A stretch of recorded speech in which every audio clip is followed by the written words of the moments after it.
Sebentar ya. Ini UI UX ya. Oke, UI UX. Oke. Oke, ini berarti kita materi kedua ya. Materi kedua terkait dengan UI. Oke, di sini kita pada ini ya pertemuan ini kita akan membahas tentang pertimbangan dalam UI design. Tapi tidak secara keseluruhannya karena itu terlalu panjang. Mungkin akan kita lanjutkan di pertemuan selanjutnya tentang mungkin setengah dari pertimbangan UI UX-nya, juga tentang proses dalam UI design, juga elemen dalam UI design itu. Mungkin akan kita lanjutkan di pertemuan berikut. Gitu. Oke, saya masuk dulu ke pertimbangan dalam UI design. Jadi pertimbangan ini tujuannya untuk agar UI yang kita desain tidak hanya indah, akan tetapi mudah untuk digunakan. Untuk itu, sebelum mendesain UI, kita harus memperhatikan atau mempertimbangkan hal-hal berikut. Yang pertama ada kebutuhan dan karakteristik pengguna. Yang kedua ada konteks penggunaan. Yang ketiga konsistensi. Keempat keterbacaan dan kejelasan. Yang kelima aksesibilitas. Yang keenam estetika dan branding. Yang ketujuh efisiensi dan kecepatan. Jadi tujuh poin ini mungkin tidak akan terjelaskan pada hari ini gitu. Jadi mungkin akan kita sambung di minggu depan. Oke, selanjutnya kebutuhan dan karakteristik pengguna. Kita masuk ke poin pertama. Jadi fungsinya itu agar UI lebih efektif. Jadi desainer harus memahami siapa penggunanya. Maksudnya di sini siapa nantinya yang akan sering mengakses aplikasi yang kita bikin itu. Kita harus tahu dulu nih, baik dari segi kebutuhannya atau dari karakteristiknya. Kita harus tahu dulu, kita harus memetakan hal tersebut. Jadi hal tersebut bisa memengaruhi interaksi antara pengguna dengan sistem yang kita bikin tersebut. Sehingga fungsinya dari UI sebagai jembatan, fungsinya UI itu kan user interface itu adalah jembatan antara si manusia dengan sistem digital dapat dicapai dengan sempurna. Oke, di sini mungkin kenapa kebutuhan dan karakteristik pengguna itu penting pada desain UI ini. Yang pertama, karena UI yang bagus bukan hanya cantik, tapi relevan dengan penggunanya. Jadi UI itu tidak hanya terkait dengan desainnya nih, walaupun kita bikin colorful atau lain sebagainya, tapi ternyata penggunanya buta warna. Jadi kita tidak hanya memikirkan faktor estetik dari diri kita sendiri gitu. Kita juga harus mempertimbangkan siapa yang akan menggunakan UI kita tersebut. Yang kedua, setiap kelompok pengguna punya kemampuan, harapan, dan keterbatasan berbeda. Contohnya, mungkin seperti yang saya jelaskan di pertemuan kemarin, contohnya orang tua kita kemampuan mungkin di kemampuan teknologi atau digitalnya tentu berbeda dengan kita, karena digital ini sesuatu yang baru bagi dia tidak terbiasa dengan digital. Sedangkan kita mungkin di generasi dari saya sampai ke kalian itu sudah tumbuh kembangnya di era digital. Jadi setiap pengguna itu mempunyai kemampuan, harapan, dan keterbatasan yang berbeda. Jadi kita juga harus tahu hal tersebut. Oke, yang ketiga, jika di kebutuhan pengguna tidak dipahami, UI bisa membingungkan, membuat frustasi, bahkan ditinggalkan orang. Sehingga mungkin orang akan beralih dari aplikasi kita ke aplikasi lainnya yang bergerak di tujuan yang sama atau bidang yang sama, seperti itu. Oke, itulah kenapa UI, kenapa kebutuhan dan karakteristik pengguna itu sangat penting sekali dalam kita mendesain sebuah UI. Oke, saya lanjutkan. Definisinya yang pertama kebutuhan pengguna. Kebutuhan pengguna itu adalah apa yang ingin mereka capai. Itu ada yang fungsionalnya, emosionalnya, aksesibilitasnya, efisiensinya. Gitu. Jadi dia itu harus kita cocokkan semuanya. Selanjutnya karakteristik pengguna. Jadi di sini bisa siapa mereka, bagaimana kemampuan dan konteks penggunaannya gitu. Bisa kita ambil acuannya dari sana juga. Jadi hal ini dikaji untuk menciptakan UI yang relevan, mudah digunakan, dan memberikan pengalaman positif sesuai dengan kondisi nyata si pengguna itu sendiri. Oke, ini baru di ini ya karakteristik dan kebutuhan si pengguna. Oke, selanjutnya mungkin kita bagi ya kebutuhan pengguna dalam UI itu terdiri dari yang pertama kebutuhan fungsional. Jadi di sini kita bisa melihat apa yang ingin dicapai si pengguna dengan aplikasi atau website kita. Contohnya di aplikasi e-commerce misalkan.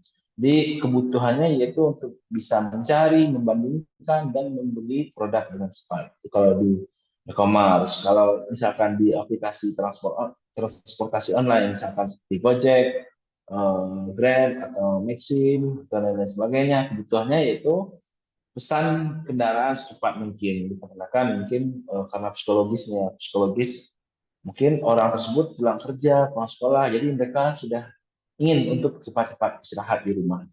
Jadi itu kita pertimbangkan. Hal tersebut termasuk salah satu aspek yang harus kita pertimbangkan. Selanjutnya ada kebutuhan emosional, yaitu bagaimana perasaan pengguna saat menggunakan aplikasi. Jadi desain ini harus membuat pengguna nyaman, percaya, dan termotivasi, sehingga mereka akan mungkin menjadi pelanggan yang loyal terhadap aplikasi kita. Contohnya bisa di aplikasi perbankan misalkan butuh rasa aman. Jadi di sana kita butuh rasa aman. Mungkin dengan memanfaatkan UI dengan warna biru sehingga warna biru tersebut melambangkan warna tenang misalkan atau ikonnya sederhana, tidak menggunakan icon muluk-muluk yang lainnya gitu. Terus pesan konfirmasinya jelas, contohnya misalkan yakin ingin mentransfer uangnya seperti itu misalkan. Sehingga kita dengan diberikan pesan seperti itu, kita akan menumbuhkan kesan nyaman menggunakan aplikasi perbankan tersebut. Dibandingkan dengan mungkin ada aplikasi perbankan pada saat kita mengklik transfer, dia akan langsung mentransfer. Mungkin akan lebih nyaman kita menggunakan aplikasi perbankan yang dia mengkonfirmasi ulang kepada diri kita. Benarkah kita ingin mentransfer atau dia mengkonfirmasi bahwa nomor rekening yang akan kita kirimkan uang atau transferkan uang itu sudah benar atau belum. Jadi hal tersebut menciptakan rasa aman bagi diri si pengguna tersebut. Juga ada misalkan di aplikasi game seperti butuh perasaan senang dan asistemen itu warna cerah dan animasinya interaktif. Jadi itu contohnya kebutuhan dari emosional. Selanjutnya kebutuhan aksesibilitas yaitu apakah aplikasi bisa digunakan oleh semua orang termasuk difabel seperti yang tadi ya, seperti yang saya jelaskan tadi. Kalau kita bikin halaman aplikasi tersebut ternyata colorful, ternyata bagi orang yang buta warna itu tidak berpengaruh. Dia tidak berpengaruh, justru akan membuat seluruh tampilan UI mungkin tidak akan terlihat bagi mereka. Oke, bisa di sini juga contohnya misalkan YouTube menyediakan closed caption untuk pengguna tunarungu. Oke, selanjutnya kebutuhan efisiensi yaitu pengguna ingin menyelesaikan tugas dengan cepat dan mudah. Mungkin di e-commerce itu kita bisa meminimalkan jumlah kliknya. Atau kita bisa juga di aplikasi lain untuk menyediakan shortcut. Misalkan ada keranjang, misalkan kita tidak harus masuk dulu ke berbagai menu misalkan untuk mengakses keranjang. Kita hanya menyediakan shortcut agar kita mengklik shortcut tersebut, maka kita akan langsung masuk ke menu keranjangnya. Contohnya di sini yaitu fitur one click checkout yang ada di Amazon. sehingga orang tidak perlu lagi nih melakukan beberapa tahapan untuk melakukan check out terhadap produk yang ingin mereka beli. Jadi di sanalah efisiensi sebuah aplikasi itu bisa kita terapkan. Oke, selanjutnya karakteristik pengguna dalam UI. Jadi karakteristik ini yaitu di sini kita bisa menentukan cara pengguna berinteraksi dengan antar mukanya. Contohnya itu bisa didasari oleh demografi. Contohnya ada usia, jenis kelamin, pendidikan, dan pekerjaan. Contohnya kalau mungkin kita menciptakan sebuah aplikasi, jika aplikasi tersebut kita tujukan untuk lansia, kita harus menggunakan font yang besar atau navigasinya mungkin kita bikin sesederhana mungkin yang untuk lansia. Mungkin untuk mahasiswa, UI bisa lebih dinamis dan colorful.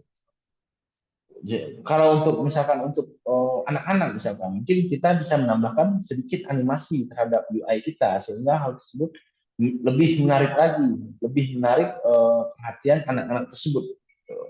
Jadi itu tergantung kepada demografinya. Bisa juga kita bikin itu aplikasinya mencakup keseluruhan demografi tersebut.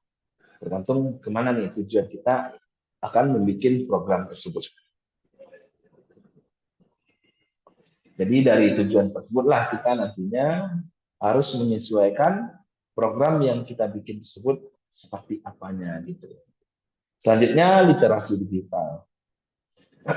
Di sini tingkat kemampuan teknologi berbeda-beda. Seperti yang tadi juga saya definisikan, itu kemampuan orang tua kita dalam mungkin di dunia digital atau dunia informasi, misalkan itu sangat berbeda dengan kita, dengan generasi kita. Sangat berbeda karena mungkin mereka orang tua kita itu dia besarnya di lingkungan yang belum terdigitalisasi, sedangkan kita besarnya di lingkungan yang semuanya sudah serba digital. Gitu. Jadi hal tersebut juga akan menjadi salah satu aspek yang harus kita penuhi dalam membuat desain UI tersebut. Contohnya misalkan di sini pengguna awam nih butuh UI yang sederhana minim istilah teknis. Sedangkan pengguna ahli atau developer bisa menerima UI dengan fitur yang kompleks. Jadi intinya gini, seperti apapun kita berikan fitur UX, UI kepada dia, UI-nya nih kita bikinnya serumit apapun kita bikin UI tersebut, karena dia seorang developer, karena dia ahli di bidang itu, maka dia akan bisa membaca semuanya. Oke, oke selanjutnya ada kognitif dan psikologis itu bagaimana pengguna memproses informasi, fokus dan mengingatnya. Contohnya mungkin untuk UI untuk anak-anak gunakan icon atau gambar besar. Mungkin kita lebih meng-highlight atau lebih menekankan kepada ilustrasi daripada teks gitu. Jadi kita lebih banyakkan ilustrasinya daripada kita penggunaan teks pada aplikasi kita tersebut. Contohnya, tapi di sini belum ada yang punya anak ya. Kalau saya nih karena saya sudah memiliki anak, itu game anak saya itu mungkin tidak ada tulisannya, hanya di kita lihat, saya melihat ya gamenya yang ada di handphone itu hanya berbentuk gambar, bentuk gambar yang ada ikonnya gitu. Jadi dia nggak tahu mau klik yang mana, nanti perginya kemana gitu, tanpa ada teks. Pure UI-nya itu adalah pure bentuk yang ada yang kotak, ada yang lingkaran, tapi di dalamnya dikasih ilustrasi atau gambar. Sedangkan UI untuk profesional mungkin boleh lebih informatif dan detail karena mereka itu makanan sehari-hari untuk mereka. Oke, selanjutnya kita masuk ke konteks pengguna, yaitu situasi dan lingkungan ketika aplikasi digunakan. Contohnya aplikasi transportasi Gojek atau Grab misalnya dipakai di jalan. Jadi UI harus bisa digunakan dengan satu tangan. Itu juga mungkin dalam pemilihan warnanya kita juga memilihnya karena eh, aplikasi ini sering digunakan di jalan, karena itu mungkin handphonenya akan terpapar dengan cahaya yang berlebihan. Jadi mungkin kita pilih warna yang dimana ketika layar handphone kita terpapar oleh cahaya, warna tersebut masih terlihat, masih bisa terbaca. Oke, juga ada aplikasi desktop untuk kantor, itu seperti pengguna duduk di depan layar besar. Jadi UI bisa lebih kompleks lagi daripada pengguna aplikasi yang Grab atau Gojek tadi. Gitu. Oke, tunggu sebentar.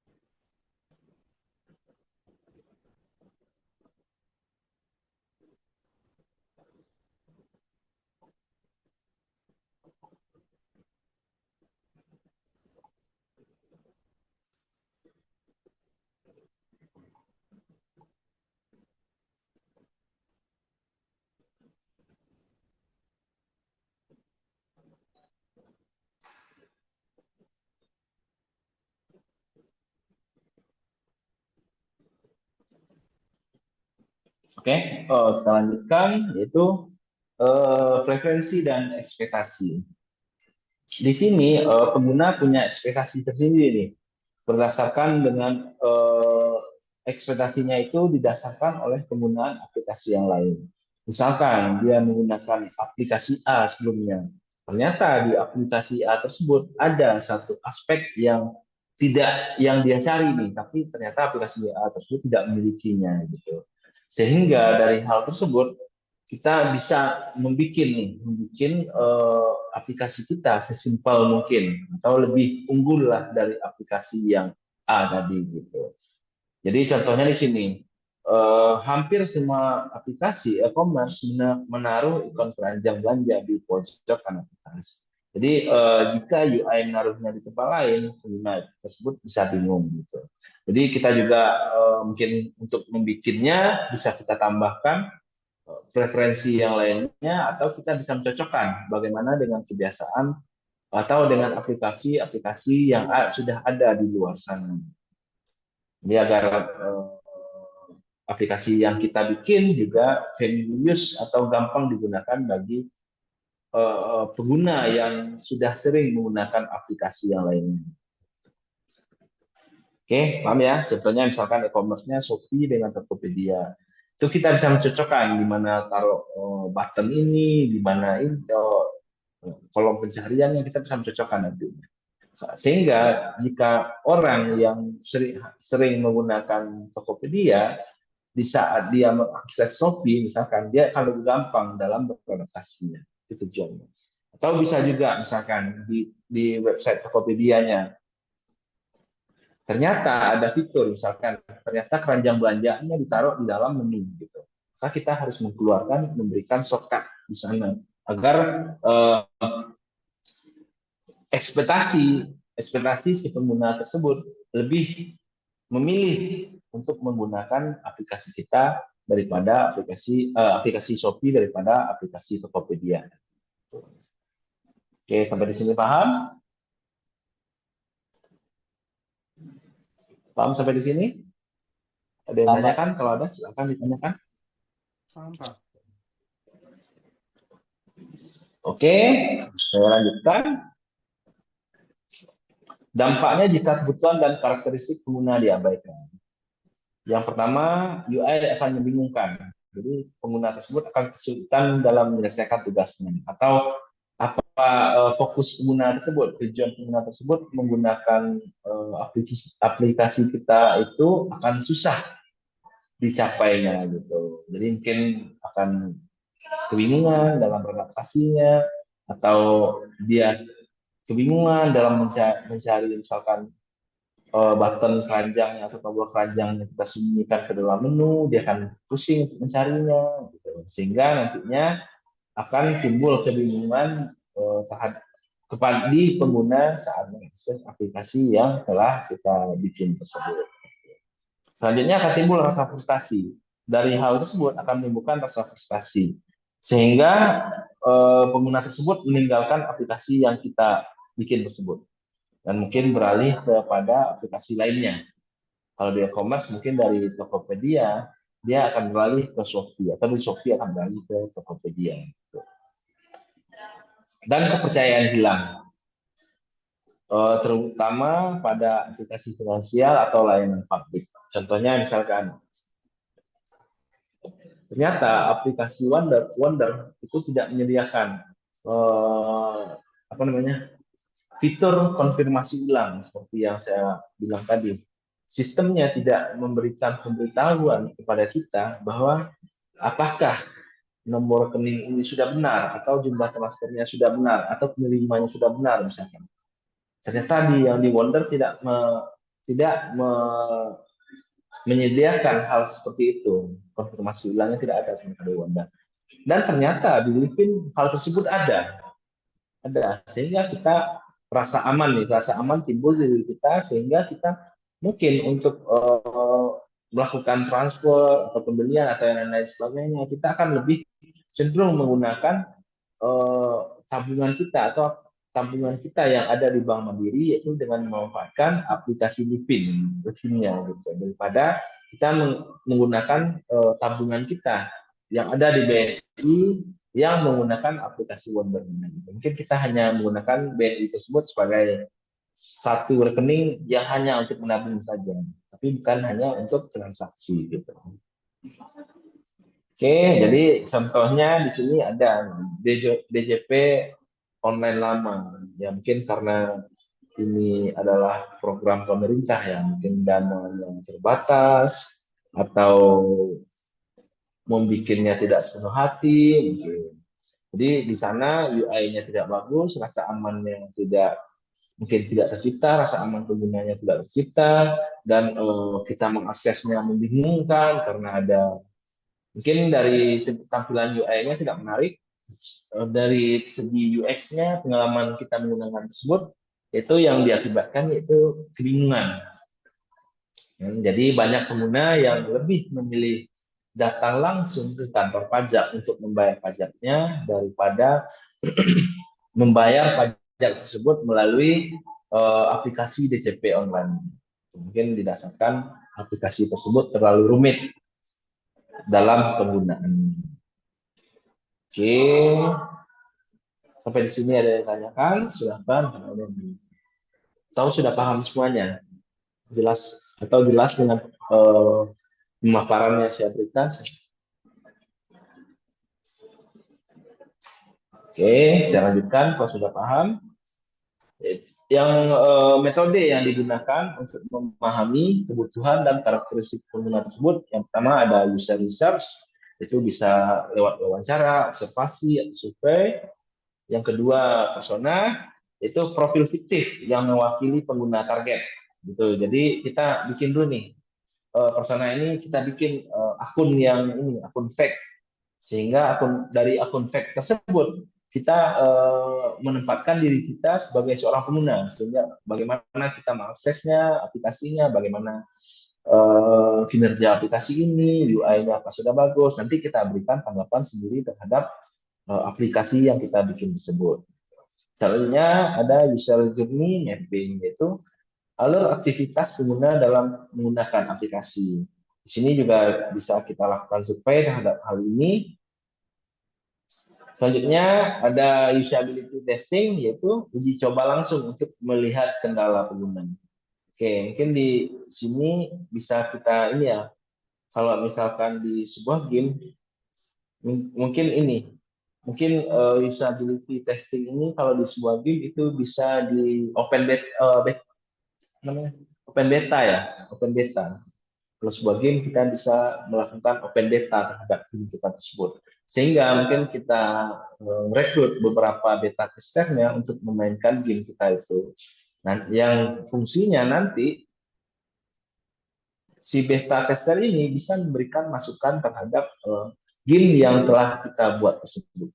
Gitu. Mungkin kita berikan tentang waktunya, misalkan ada yang 3 bulan, ada yang sebulan, uji betanya, mungkin uji gamenya sebulan. Setelah sebulan, setelah semua masukan dari si pengguna ini atau beta tester ini masuk nih, kita lakukan perbaikan terhadap sistemnya, semuanya, UI-nya, sistemnya, dan mungkin dari hal tersebut jika sudah betul, maka kita lakukan close beta. Kita sudah siap launching nih, game tersebut sudah siap launching ke masyarakat gitu. Begitupun dengan aplikasi ini. Mungkin kita adakan beta tester.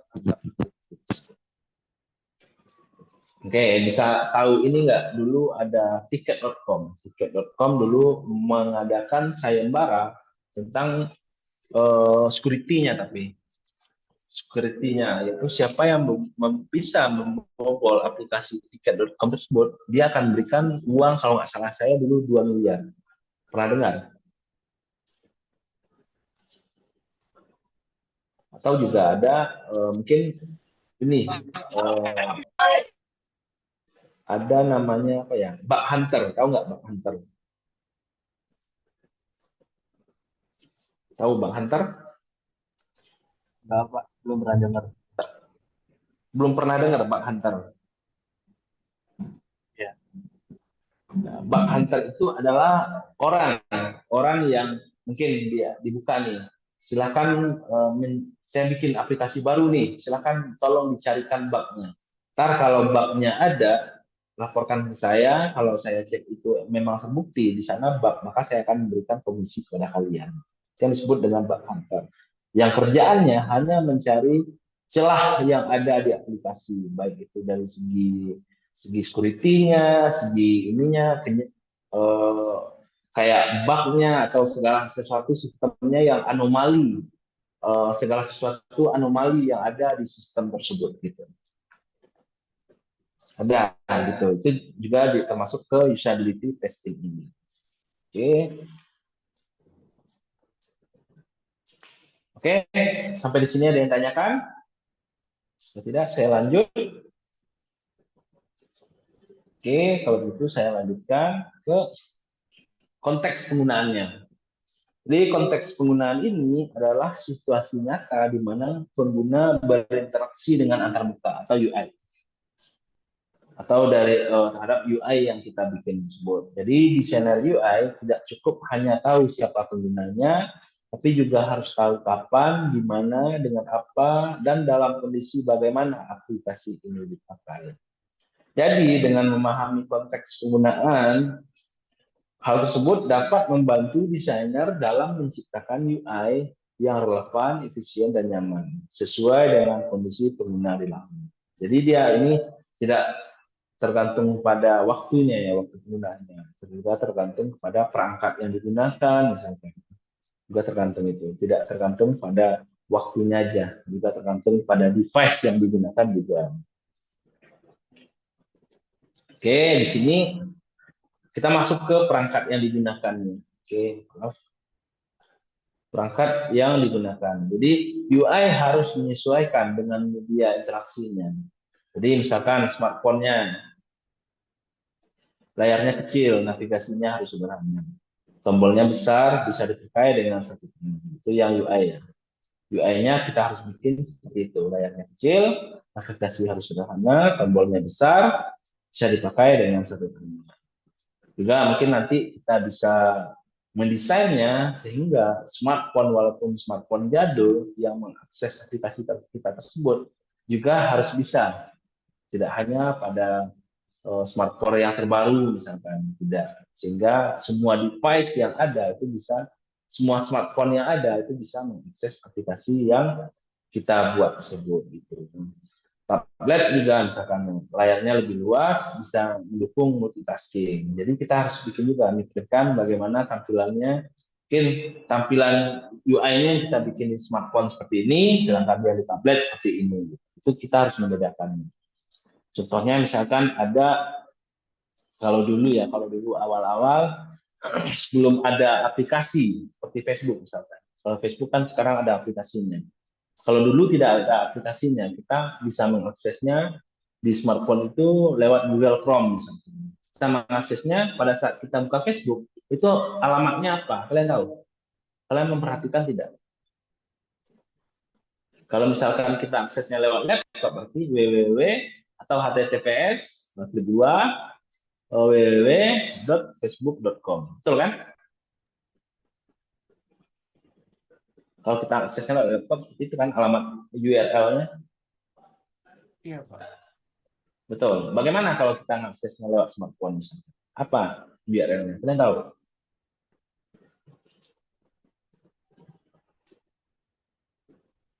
Berarti tidak nemu ya yang kayak gitu ya. Berarti sudah di aplikasi semua ya sekarang ya.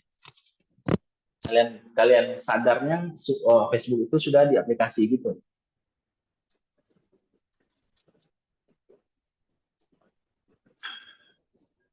Oke, ya, saya anggap aja seperti itu ya.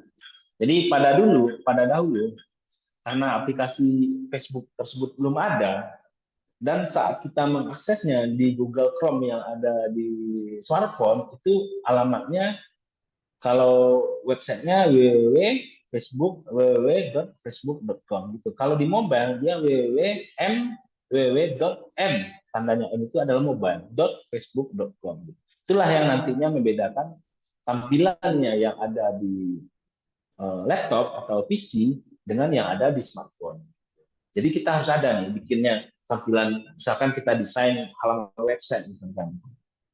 Halaman website atau aplikasi, misalkan aplikasi yang ada bisa kita akses langsung di web, juga bisa kita akses menggunakan aplikasi di smartphone misalkan. Itu kita harus membedakannya, tampilannya harus kita bedakan, harus kita sesuaikan.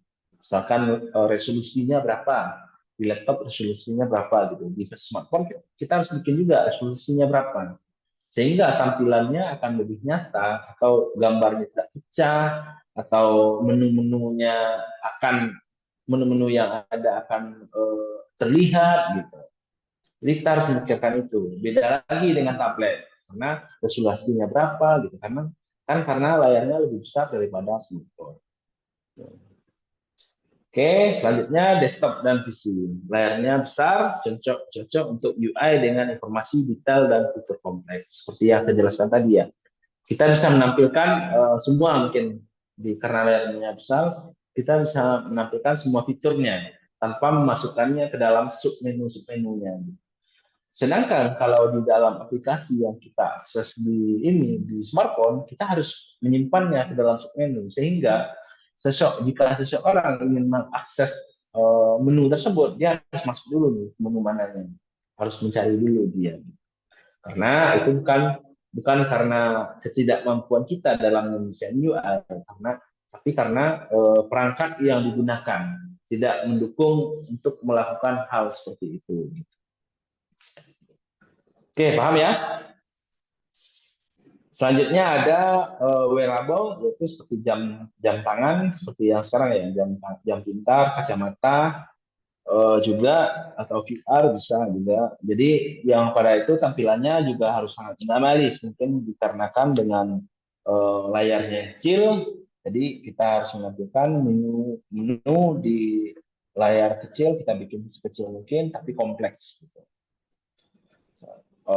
Jadi tampilannya harus sangat minimalis, interaksi gesturnya atau suara. Interaksinya bisa memakai gestur, misalkan kita memindahkan dari satu halaman ke halaman lainnya, terus bisa seperti itu dengan gestur, juga bisa dengan suara.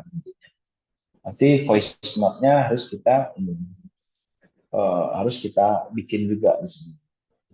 Contohnya seperti Instagram mobile, misalkan fokusnya pada swipe dan scroll.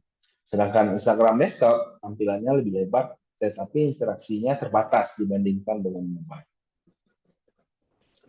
Oke, selanjutnya kita masuk ke lingkungan fisiknya. Lingkungan fisiknya yaitu tempat dan kondisi di mana aplikasi dipakai. Misalkan ada di outdoor, misalkan di luar ruangan, yaitu pencahayaannya terang. Jadi kita butuh kontras yang tinggi terhadap, atau pemilihan warnanya harus tapi warna sebaik mungkin. Selanjutnya ada indoor, misalnya ruangannya tenang, bisa pakai detail UI yang lebih kompleks, mungkin lebih hangat warnanya, sehingga membuat orang mengakses aplikasi kita tersebut merasa nyaman. Selanjutnya, misalkan di ruang bising, yaitu seperti interaksi suara, voice comment itu kurang efektif, sehingga mungkin kita tidak mengaktifkan hal voice comment-nya gitu. Kita tidak usah menambahkan voice comment tersebut gitu. Jadi kalau situasinya bergerak, misalkan di jalan atau transportasi, jadi UI-nya harus bisa digunakan cepat dengan minim interaksi. Bisa juga di sini kita tambahkan voice comment. Voice comment-nya kita tambahkan sehingga di penggunaan aplikasi ini pada saat kita di jalan kita tidak harus melakukan sebuah gestur untuk memindahkan aplikasinya mungkin dari halaman satu ke halaman yang lainnya atau di tombol pencarian mungkin kita tidak harus mengetikkan apa yang kita cari tapi kita bisa hanya menggunakan fitur voice comment-nya kita bisa mencari apa yang ingin kita cari. Contohnya misalkan Google Maps nih, UI-nya harus tetap terbaca meski terkena sinar matahari. Terus aplikasi musik misalkan, kontrol play dan pause-nya harus besar agar mudah dipencet ketika kita berjalan atau berkendara. Jadi kita harus sesuai dengan ininya, sesuai dengan lingkungan bagaimana si pengguna akan menggunakan aplikasi tersebut. Oke, saya lanjutkan ke kondisi pengguna. Kondisi pengguna itu yaitu bagaimana kondisi fisik dan emosional pengguna saat menggunakan aplikasi. Kita juga harus memikirkan hal ini. Contohnya terburu-buru. Jadi kalau pengguna tersebut terburu-buru, UI-nya harus mendukung akses cepat atau quick access. Seperti misalkan kita mengakses aplikasi Gojek. Dia sudah ada menu-menu yang sering diakses orangnya sudah ada ditampilkan di depan. Misalkan seperti GoTransit, atau GoFood, atau GoShop, dan lain-lainnya. Itu sudah ditampilkan pada layar depannya. Sehingga misalkan kita terburu-buru mau naik kereta api, kita hanya tidak perlu masuk ke menu lainnya, tapi kita hanya mengakses shortcut atau quick access-nya. Itu menu shortcut GoTransit ya, GoTransit. Sehingga kita bisa memesan tiket kereta api juga di sana. Oke, selanjutnya jika kondisinya santai, berarti UI-nya bisa lebih detail, informatif dan kaya dengan fitur. Berarti orang yang santai itu orang yang memiliki waktu luang, sehingga kita bisa menampilkan semua informasinya secara detail nantinya. Oke, bisa juga di kondisinya kelelahan atau stres. Jadi UI-nya harus sederhana, minim dengan teks panjang. Itu contohnya bisa juga seperti Gojek tadi, orang karena sudah lelah atau stres karena bekerja, maka aplikasi Gojek tersebut harus menyediakan aplikasi yang dimana orang aksesnya akan lebih cepat dan mudah, sehingga mungkin hal tersebut akan membuat orang tidak tambah stres lagi untuk untuk sampai ke rumahnya karena mereka hanya butuh istirahat sebenarnya bukan butuh untuk mengoprek-oprek sebuah aplikasi. Contohnya aplikasi pemesanan transportasi seperti Grab atau Gojek. Jadi pengguna biasanya butuh cepat. Jadi fitur pesan laginya ada atau lokasi favoritnya ada. Tersebut tidak mengharuskan orang men-setting ulang dia dijemput di mana atau diantarnya kemana gitu karena fitur pesan laginya ada dia hanya tinggal klik pesan laginya maka otomatis pesannya akan langsung masuk ke dalam sistem Gojek atau Grab tersebut. Terus contohnya di aplikasi kesehatan mental jadi UI-nya harus tenang, warnanya lembut dan navigasinya pelan. Oke, sampai di sini ada yang tanyakan?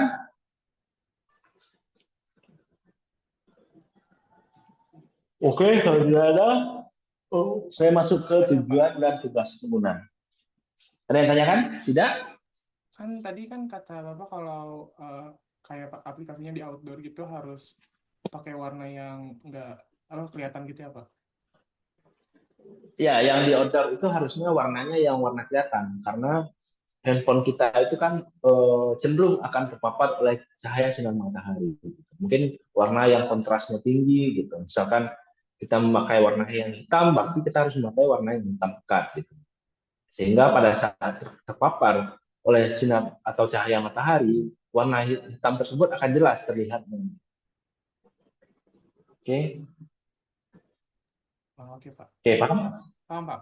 Iya, jadi ya baik dari segi pemilihan warna atau dari segi kontrasnya kita harus mengatur itu. Kita harus men-setting itu dari segala kemungkinannya. Oke, paham ya? Paham, Pak. Oke, saya lanjutkan. Ada yang lain? Kalau tidak ada, saya lanjutkan. Oke, saya lanjutkan ke tujuan dan tugas pengguna. Jadi UI itu harus mendukung tujuan utama pengguna. Kita harus tahu dulu nih, tujuan utama pengguna menggunakan aplikasi ini apa. Jadi setelah kita tahu, misalkan aplikasinya mobile banking misalkan, kita harus tahu berarti tujuannya untuk transfer atau pembayaran atau QRIS dan lain-lainnya. Sehingga kita harus menyediakan fitur tersebut. Sehingga tujuan si pengguna tersebut seperti yang transfer atau QRIS atau etol atau lain-lain sebagainya itu bisa tercapai. Kita harus menyediakan fitur tersebut. Selanjutnya kita harus menyediakan tujuannya cepat atau minim langkah. Minim langkah. Jadi kita tidak perlu misalkan seperti Livin misalkan itu kita tidak perlu lagi untuk login atau masuk ke dalam aplikasi Livin-nya. Kita tidak perlu login akunnya. Kita sudah bisa mengakses menu QRIS di luarnya. Di tombol sebelum di ini ya berpapasan dengan halaman loginnya. Kita sudah bisa mengakses menu QRIS dan kita sudah men-setting nih. Kalau kita QRIS, kita menggunakan rekening yang mana. Dia otomatis masuk ke sana. Oke, selanjutnya tugas yang kompleks, yaitu sediakan panduan dan struktur yang jelas. Berarti kita harus menyediakan tutorial atau manualnya jika aplikasi yang kita bikin tersebut adalah aplikasi yang kompleks. Contohnya seperti ini. Jika kita membuat sebuah program atau aplikasi yang seperti SPSS misalkan, kita bikin hal seperti itu. UI-nya kita bikin misalkan, walaupun programnya tidak kita yang bikin misalkan, kita hanya berkaitan dengan UI dan UX-nya kita bikin. Karena SPSS itu adalah program statistika yang kompleks, maka kita harus bikin manualnya. Kalau kita mau cari ini, berarti kita milihnya ini gitu. Kalau kita mau nyek sini, berarti ada lagi pilihannya. Gitu. Jadi kita harus bikin ininya panduan atau struktur yang jelas terhadap program yang kita bikin tersebut. Kan misalkan ini pernah kalian install aplikasi baru itu kan ada langkah-langkahnya, langkah awal pengenalan umumnya kan ada, betul kan? Kalau misalkan kita baru login ke Facebook, misalkan aplikasi Facebooknya kita hapus, setelah itu kita download lagi dan kita login, pasti akan ada panduan di awalnya, bisa kita lewati atau kita ikuti panduannya, tutorialnya. Terus bisa dimaksud dengan panduan atau struktur yang jelas. Contohnya di sini scan PicPay, yaitu QRIS. Jadi hanya butuh buka kamera dan konfirmasi, tidak boleh rumit. Jadi aplikasi desainnya bisa kita gunakan Figma, Photoshop untuk bikin itu. Dan kalau pada aplikasi desain pun kita juga bisa membuat ininya lebih kompleks karena penggunanya memang siap melakukan banyak tugas yang detail. Itu kalau misalkan di aplikasi ya. Mungkin ada tutorialnya dalam penggunaan Figma atau Photoshop tersebut. Akan ada tutorialnya. Setelah itu banyak mungkin orang membuat sebuah buku dasar Photoshop misalkan, atau menghilangkan background di Photoshop, bahkan banyak tutorial. Karena Photoshop tersebut termasuk ke dalam aplikasi yang kompleks seperti SPSS yang saya jelaskan tadi. Oke, sampai di sini paham ya? Oke, kondisi teknisnya. Yang pertama yaitu situasi terkait perangkat dan jaringan. Jadi kita harus memikirkan juga, baik di segi pengguna seperti yang tadi, sedangkan di segi teknisnya yaitu situasi terkait perangkat dan jaringan. Apakah perangkatnya ketinggalan zaman atau jaringan di daerah tersebut bagus, gitu. Kita harus memikirkannya. Sehingga kita misalkan perangkatnya yang mengakseskan berbagai perangkat nanti aplikasi kita. Misalkan perangkatnya kurang mendukung, mungkin kita bisa membuat apa namanya, fitur-fitur dari, bisa menyembunyikan fitur-fitur dari aplikasi tersebut sehingga aplikasi tersebut tidak terasa berat pada saat digunakan gitu. Juga misalkan jika jaringannya berat, mungkin di ininya, di aplikasinya tidak kita adakan ini video yang diputar atau banner atau apapun itu atau multimedianya, mungkin kita tidak menyediakan hal tersebut karena hal tersebut akan memakan banyak bandwidth untuk mengaksesnya gitu. Contohnya di sini koneksi lambat, UI-nya harus tetap responsif, tampilkan loading indikatornya. Itu bisa juga loading indikatornya kita tambahkan. Juga bisa di baterai rendah misalkan. UI-nya bisa kita sediakan mode dark mode atau hemat daya. Kita bisa bikin misalkan kita bikin hemat daya di handphone kita, maka tampilan aplikasi kita dia juga akan berubah kepada tampilan yang hemat daya. Kita tidak usah menggunakan tampilan yang colorful gitu. Kita mungkin hanya menggunakan dark mode aja sehingga mungkin apa namanya, kapasitor yang dibakar pada saat dia membuat warna di handphone kita itu akan lebih kerjanya lebih sedikit atau lebih sedikit membakar dayanya. Tuh. Jadi ya kalau ini ya mungkin ada yang tidak tahu, mungkin ada yang tahu. Sebenarnya warna, contohnya seperti ini. Contohnya mungkin di layar yang AMOLED. Di AMOLED itu mungkin kalian pernah pernah dengar burning, layarnya burning. Burning itu artinya layarnya kapasitor yang ada di ini sudah hangus dia, kapasitornya sudah tidak seperti semula. Karena itulah nanti akan muncul shadow pada layar yang AMOLED tersebut. Karena layar AMOLED tersebut dia bukan berbentuk ini, terciptanya karena kumpulan kapasitor yang dipanaskan. Maka dengan titik didih tertentu dia akan menghasilkan warna. Kapasitor.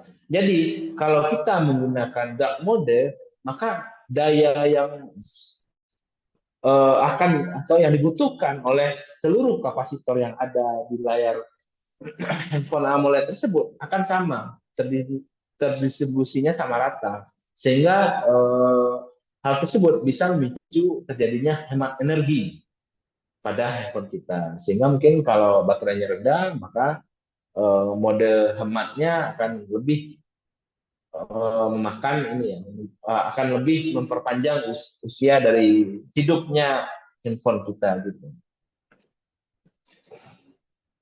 Oke, selanjutnya spesifikasi perangkat rendah misalkan.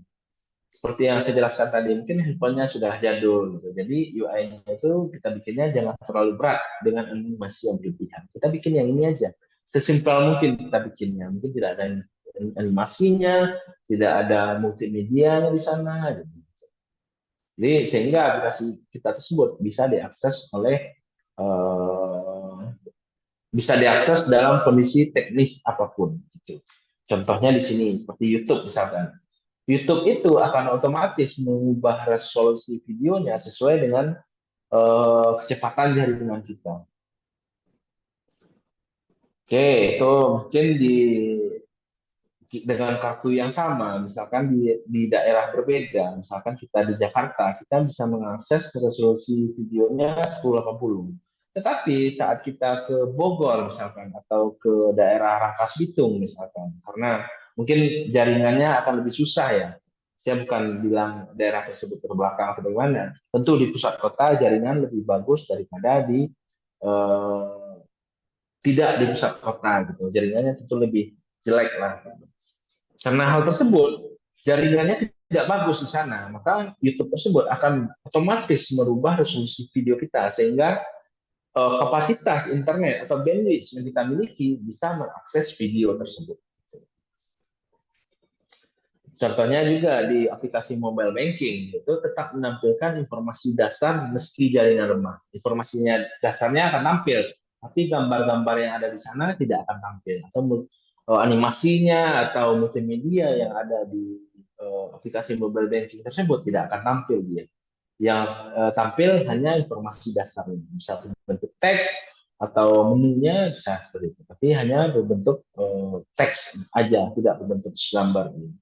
Itu pun di aplikasi ini, aplikasi My Telkomsel misalkan juga akan seperti itu. Oke, sampai di sini paham ya? Saya lanjutkan. Oke, saya lanjutkan terhadap konsistensi.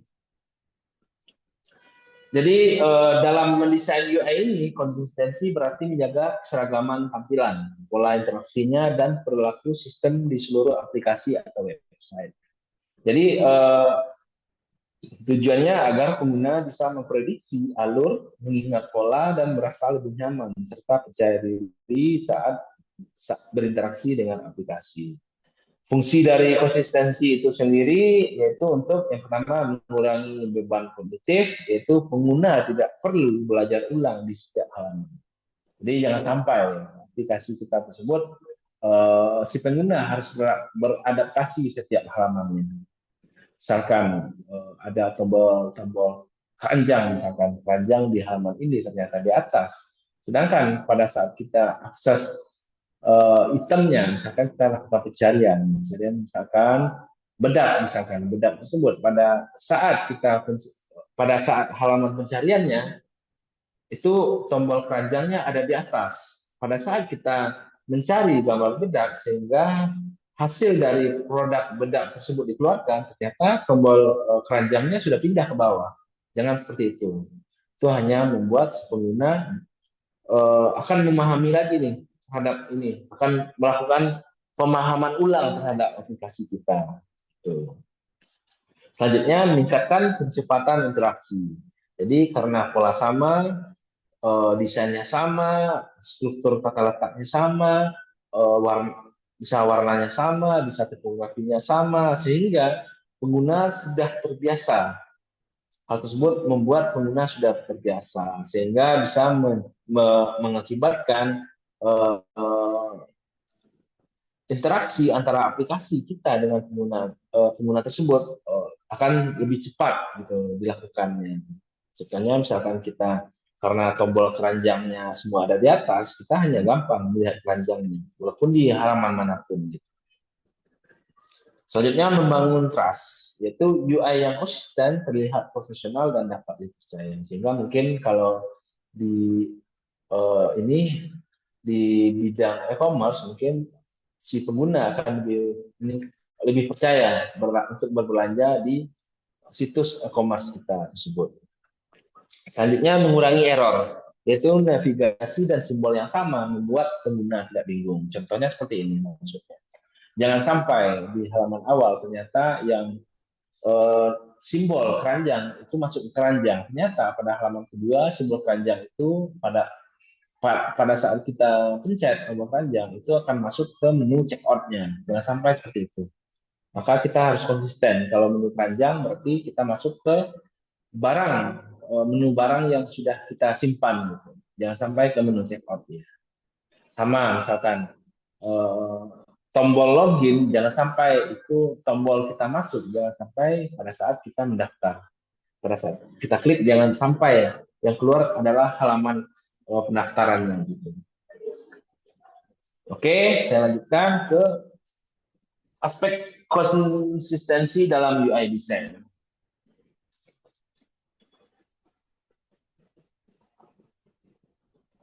Jadi di sini ada aspeknya terdiri dari aspek visualnya, yaitu keseragaman dalam elemen tampilan, baik warna, font, icon, layout, ukuran tombol, simbolnya, itu semuanya harus konsisten. Jangan sampai di satu halaman, contohnya di font, satu halaman menggunakan Arial, satu halaman lagi menggunakan Calibri. Kita harus sama, semuanya Arial, maka satu Arial, maka keseluruhannya harus Arial. Misalkan juga warna, di halaman pertamanya ternyata menggunakan warna hijau. Ternyata di halaman keduanya menggunakan warna merah. Itu tidak konsisten. Oke, contohnya seperti Google Workspace seperti Doc, Spreadsheet, Slide, itu toolbar dan ikonnya seragam. Semuanya akan sama di atasnya. Jadi pada saat kita menggunakannya, kita tidak perlu lagi mempelajari hal tersebut. Dia akan sama dengan Microsoft Office. Dia akan sama. Jadi kita sudah gampang nih. kita sudah gampang dalam beradaptasi dengan Google Docs atau spreadsheet atau Google Slides-nya. Kita harus konsisten di bidang visualnya. Selanjutnya ada di aspek fungsionalnya. Seperti interaksi pengguna dengan UI harus berperilaku sama di semua bagian. Contohnya, tombol save selalu menyimpan, bukan submit atau next. Jadi, misalkan tombol save itu kita harus mengisi atau memberi nama semuanya tombolnya save. Jangan ganti menjadi submit. Atau jangan ganti tombolnya dengan next gitu. Tetap kalau save itu ya save dari halaman awal maupun sampai ke halaman 100 itu tetap save yang kita bikin. Gitu. Selanjutnya juga ada gestur swipe. Itu di aplikasi harus berfungsi sama di semua halaman. Jadi harus sama, fiturnya harus sama, fitur swipe. Jangan sampai pada saat kita swipe ke atas, ternyata dia ke bawah. Gitu. Maka kalau kita swipe ke atas, maka dia halamannya berganti harus ke atas. Pada saat kita swipe ke bawah, halamannya berganti harus ke bawah. Selanjutnya juga ada konsistensi internal, yaitu keseragaman di dalam aplikasi itu sendiri. Seperti contohnya navigasi tetap berada di posisi yang sama. Itu contohnya ya.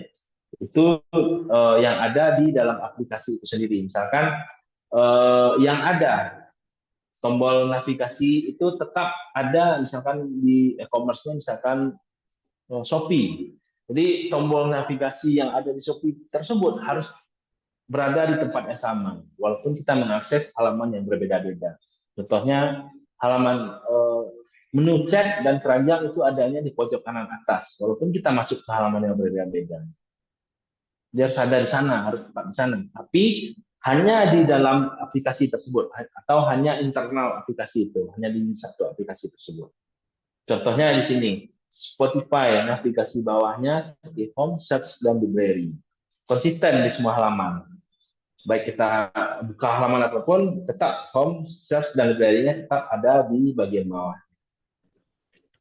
Oke, selanjutnya konsistensi eksternal. Ini yang dimaksud dengan konsistensi eksternal ini, maksudnya gini, kalau yang internal tadi berarti yang ada di aplikasi kita tersebut.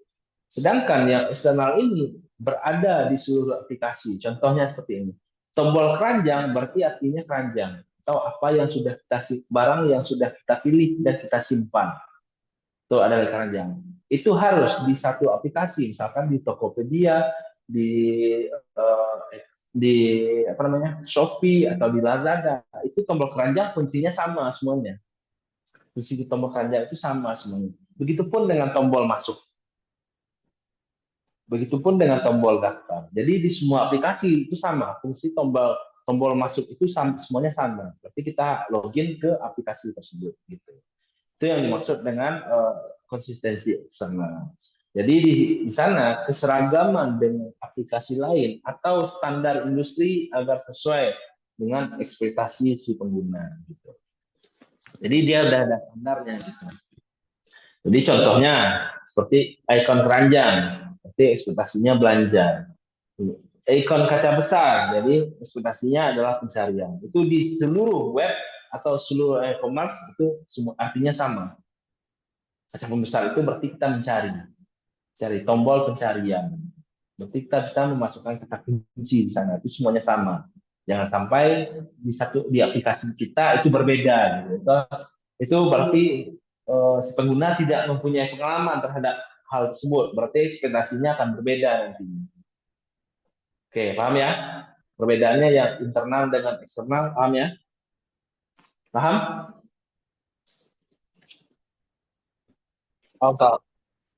Paham ya? Yang internal dan eksternal. Oke. Selanjutnya konsistensi navigasi. Di sini struktur navigasi harus konsisten. Contohnya menu utama tidak berpindah posisi di setiap halaman. Contohnya bisa di submenu yang di atas. Itu seperti ini tadi. Seperti yang bisa juga seperti yang di Spotify tadi. Menu apa? Search dan lain-lainnya yang ada di navigasi bawah itu tidak akan berubah-ubah di setiap kita mengakses halaman. Baik itu tombol back-nya atau next-nya, misalkan kita membaca buku online misalkan. Ada yang tombol back atau tombol next atau tombol ada menu search halamannya itu tidak akan berubah walaupun kita ada di halaman 20. Jadi navigasinya konsisten tetap di sana aja. Selanjutnya ada konsistensi feedback, yaitu respon sistem terhadap aksi pengguna harus sama. Contohnya di sini bisa loading selalu tampil dengan indikator jelas, atau notifikasi error harus selalu merah, sukses selalu hijau. Jadi kalau sukses bisa dilambangkan dengan halaman dengan gambar centang ya, centang. Bisa. Tapi kalau salah bisa dilambangkan dengan halaman silang. Harus sama semuanya. Oke, itu adalah yang masuk dengan feedback adalah ini respon sistem terhadap kita. Contohnya seperti yang tadi di ini di apa namanya mobile banking tadi. Misalkan pada saat kita ingin mentransfer uang, maka harus ada nih, feedback dari sistemnya atau pemberitahuan dari sistemnya harus ada. Benarkah rekeningnya ini itu harus ada. Itulah yang disebut dengan feedback. Oke, sampai di sini paham semuanya? Paham terkait materinya? Kalau ada yang mau tanyakan, silahkan. Kalau tidak ada, saya lanjut. Oke, yang selanjutnya itu prinsip menjaga konsistensi dalam UI. Jadi, untuk kita menjaga konsistensi tersebut di UI, kita bisa menggunakan desain dari sistem, yaitu kumpulan aturan UI. Misalnya, kita bisa kalau kayak font itu kita bisa mendownload fontnya, atau misalkan icon kita bisa mendownload icon, misalkan button kita bisa mendownload buttonnya. Jadi nanti dia akan menjadi template-nya kita. Button-button tersebut akan kita gunakan di setiap halamannya, atau pada saat kita butuh button login maka button tersebut bisa kita gunakan. Atau misalkan kita butuh button next misalkan, atau icon keranjang misalkan, maka icon keranjang tersebut akan kita gunakan dari template yang telah kita ambil atau kita pilih tersebut. Itu banyak orang atau website yang menyediakan icon, button atau hal-hal seperti itu sudah banyak sekarang. Contohnya misalkan lokasi dilambangkan dengan maps ya, dengan maps ya kan, itu sudah banyak orang yang menyediakan. Berarti yang menggunakan yang maps itu adalah melambangkan lokasi gitu. Nanti akan timbul argumentasi seperti itu. Oke, selanjutnya kita buat style guide-nya. Berarti kita harus bikin misalkan standar warna, bisa kita masukkan ke dalam palet warna misalkan. Kita sediakan palet warnanya, terus kita bikin piramida warnanya nanti. Piramida warnanya yang mana yang menjadi dominan, yang sekunder, dan yang mana jadi aksennya. Bisa kita ini juga kita bagi misalkan dominan menjadi 60% misalkan. Standarnya piramida warna itu dominan 60%, sekundernya 30%, sedangkan aksennya itu 10%. Standarnya itu baik font juga, ikonnya juga, tombolnya juga kita bikin dulu style guide-nya. Selanjutnya reusable komponen, yaitu komponen UI-nya baik button, card, atau input form-nya harus sama di seluruh aplikasi. Itulah gunanya tadi kita buat style guide-nya, juga itu gunanya kita menggunakan desain dari sistem. Maka kita bisa menggunakan komponen UI yang sama, baik itu button, atau card, atau input form, atau lain-lain sebagainya di seluruh aplikasi atau di seluruh halamannya. Oke, selanjutnya kita lakukan uji konsistensi. Berarti di sini kita memeriksa nih, apakah setiap halaman sudah sesuai dengan standarnya, atau semua halaman sudah konsisten dengan desain yang atau ide awal yang kita bikin. Kita lakukan uji nanti. Selanjutnya iterasi berdasarkan feedback. Berarti di sini kalau kita berbicara tentang feedback, berarti kita harus melakukan riset tentang desain kita tersebut. Bisa kita lakukan riset pengalaman pengguna, bisa kita lakukan uji coba, atau mungkin kalau di dalam game seperti yang saya jelaskan tadi, kita adakan open beta-nya misalkan, jadi kita rekrut beta tester untuk mencoba game kita tersebut. Oke, lanjutkan ke keterbacaan dan kejelasan.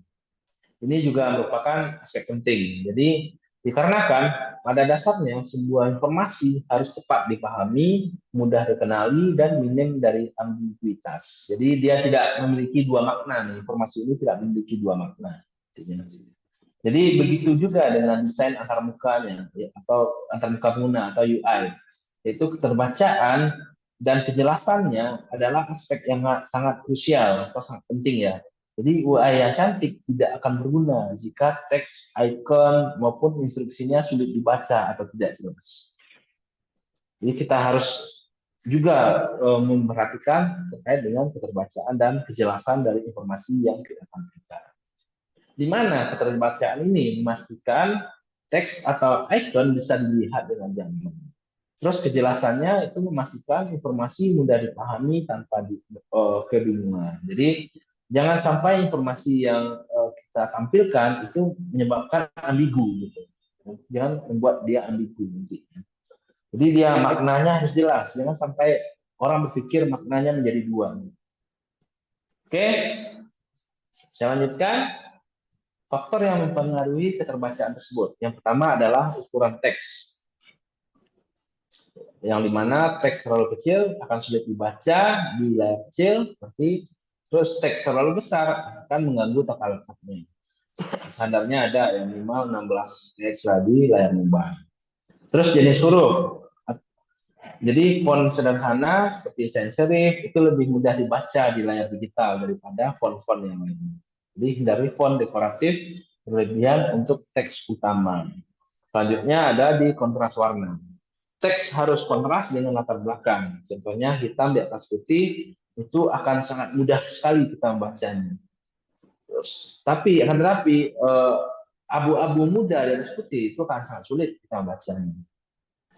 Jadi kontras warna juga sangat berpengaruh di keterbacaan ini, di aspek keterbacaan ini. Selanjutnya kita harus mengikuti standar WCAG yaitu Web Content Accessibility Guidelines. Itu rasio kontrasnya minimal 4,5 berbanding 1. Seperti misalkan di sini spasinya itu yang merangkuk ke line spacing-nya dan letter spacing-nya. Di mana spasi terlalu rapat, teks terasa menumpuk. Sedangkan spasi terlalu renggang, teks tidak enak untuk diikuti. Bagaimana? Mungkin kalau teksnya terlalu renggang, kita akan melihat bahwa huruf itu akan bersatu. Dia akan terlihat akan sesuatu. Jadi tidak ada ininya, tidak saling mendukung dia, sehingga tidak membuat sebuah kata atau sebuah kalimat.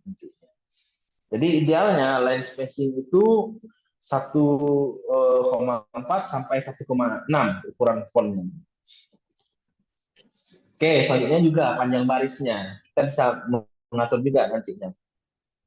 Idealnya satu baris itu bisa 50 sampai 75 karakter per baris pada desktop atau 30 sampai 40 karakter per baris pada mobile. Jadi kita juga bisa atur sehingga nanti keterbacaannya akan lebih mudah lagi. Atau keterbacaannya akan dapat kita capai gitu. Jadi termasuk ke panjang barisnya, jumlah katanya, kita harus menghitungnya nanti. Oke, selanjutnya faktor yang mempengaruhi kejelasannya yaitu tadi keterbacaannya. Sekarang kita masuk ke kejelasan. Yang pertama yaitu bahasa atau terminologi. Gunakan bahasa sederhana dan sistem. Hindari jargon teknis kecuali untuk audiens ahli. Contohnya ya yang baik itu masukkan kata sandi. Seorang semuanya akan ngerti apa itu kata sandi. Berbeda lagi dari misalkan kita ubah aja nih, masukkan password. Itu orang akan berpikir lagi karena ada yang bahasanya mungkin di daerahnya menggunakan password, ada yang tidak. Itu hal beda. Jadi gunakan kata baku yang sederhana dan konsisten. Oke, selanjutnya icon dan simbolnya. Icon harus familiar dan konsisten dengan standar umum. Jadi contohnya icon keranjang, seperti belanja. Icon kaca besar, seperti pencarian. Hindari icon yang abstrak tanpa label. Hindari itu. Kecuali bagi orang yang ahli. Boleh kita gunakan. Kalau aplikasi kita tersebut, kita tujukan kepada orang yang ahli. Selanjutnya, kita gunakan hierarki visual. Hierarki visual ini di mana elemen penting harus lebih menonjol, baik dari segi warna, dari ukuran, atau dari segi posisinya harus lebih menonjol daripada item-item pendukung yang lainnya. Gitu. Jadi item yang menonjol tersebut akan menarik si pengguna untuk menggunakan aplikasi kita tersebut. Gitu. Contohnya gunakan heading, subheading, dan body text yang jelas. Jadi ukurannya akan berbeda. Misalkan headingsnya H1 itu kita gunakan, misalkan di ukuran ya, H1 itu fontnya ukurannya 12 dan tebal, sedangkan subheadingsnya atau H2-nya kita gunakan ukuran fontnya 12 tapi tidak tebal. Tidak tebal, sedangkan body text-nya bisa kita gunakan 11, teks yang terkandung bisa juga 11. Bisa juga kita gunakan ukuran yang sama, tapi kita bedakan di kapitalnya. Oke, itu tergantung bagaimana kita men-settingnya nanti. Contohnya di sana tombol utama yaitu primary buttonnya harus lebih jelas dibanding dengan tombol sekunder. Seperti tombol check out-nya itu kan otomatis lebih berwarna atau lebih besar daripada tombol masukkan ke keranjang. Oke, terus feedback sistemnya seperti yang tadi, setiap aksi harus mendapatkan respon yang jelas. Contohnya loading spinner, seperti misalkan ada roda yang berputar, misalkan atau lingkarannya diputar, menandakan bahwa itu sistemnya sedang loading, misalkan sedang berupaya untuk membuka halaman, misalkan. Atau pesan sukses, data berhasil disimpan bisa, atau kita menggunakan tanda centang warna hijau. Gitu. Pesan error itu berarti warna merah, atau kita menggunakan checklist atau silang yang di dalam lingkaran merah. Oke, selanjutnya harus minim dari ambiguitas, yaitu hindari tombol dengan teks membingungkan. Contohnya seperti oke. Apakah berarti simpan atau batal? Jadi kita harus menggunakan, mungkin kalau di tombolnya kita harus menggunakan oke tersebut. Jika tujuannya untuk simpan, berarti kita ganti dengan kata-kata simpan. Tapi kalau tujuannya oke tersebut adalah batal, berarti kita harus mengganti teksnya dengan kata-kata batal. Jadi lebih jelasnya bisa mungkin simpan perubahan atau batalkan. Oke, sampai di sini ada yang tanyakan, silahkan. Oke, kalau tidak, saya lanjut.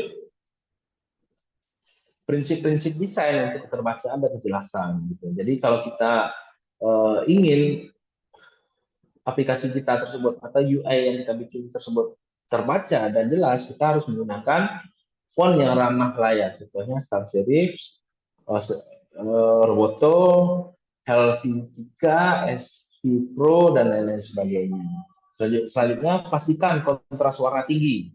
Tuh, seperti ikuti standar WCAG tadi, terus gunakan hierarki tipografi. Seperti judul, subjudul, teks utama itu harus berbeda. Harus beda ukurannya, atau ketebalannya harus berbeda, atau kapitalnya harus berbeda. Selanjutnya, hindari teks panjang atau berblok. Jadi pecah jadi poin atau paragraf singkat. Terus gunakan icon yang familiar, berikan label teks jika perlu. Jadi kalau misalkan iconnya keranjang, itu mungkin karena sudah sangat familiar, kita tidak harus lagi memberikan fontnya, memberikan label teks pada icon tersebut. Tapi jika iconnya belum familiar, kita nggak apa-apa memberikan label teks pada icon tersebut. Selanjutnya, pastikan pesan sistem jelas, ringkas, dan langsung ke inti. Berarti feedback-nya harus jelas, harus to the point feedback yang diberikan oleh sistem kepada pengguna tersebut. Selanjutnya, uji dengan pengguna nyata untuk melihat apakah teks dan icon benar-benar dipahami. Gitu. Oke, sampai di sini ada yang tanyakan. Kalau tidak ada, materi saya sampai di sini. Masih ada sambungannya di minggu depan. Sampai di sini ada yang tanyakan. Kalau ada yang tanyakan, silakan bertanya.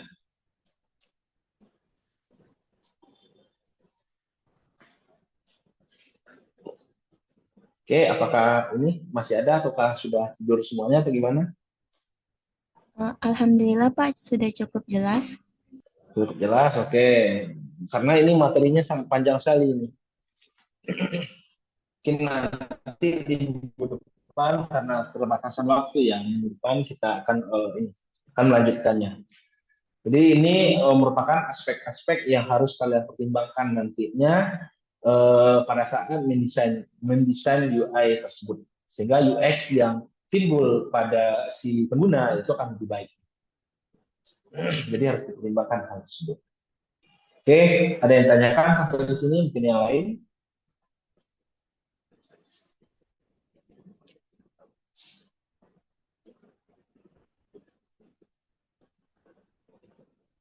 Oke, ada yang tanyakan? Jadi belum ada Oke, diam berarti. Gimana? nggak ada tugas blog sendiri. Gimana tadi? Saya kurang jelas. Berarti untuk tugas tidak ada minggu ini, Pak.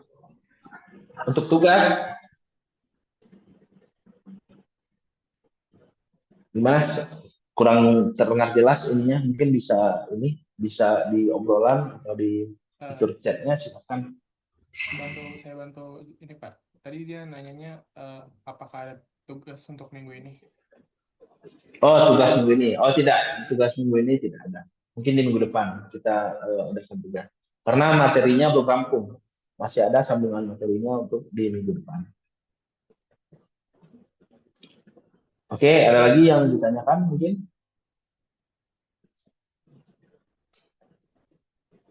Oke, kalau tidak ada, Kesa, mana Kesa masih hadir? Ya, Pak, masih hadir, Pak. Oke, silakan untuk absensinya silakan dilakukan dokumentasi dulu ya. Absensinya silakan didokumentasikan dulu sebelum saya mengakhiri kuliahnya.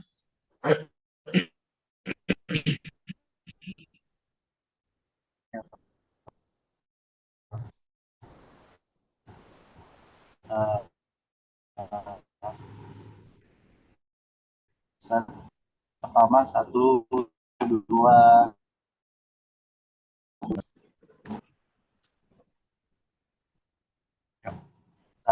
2, 3,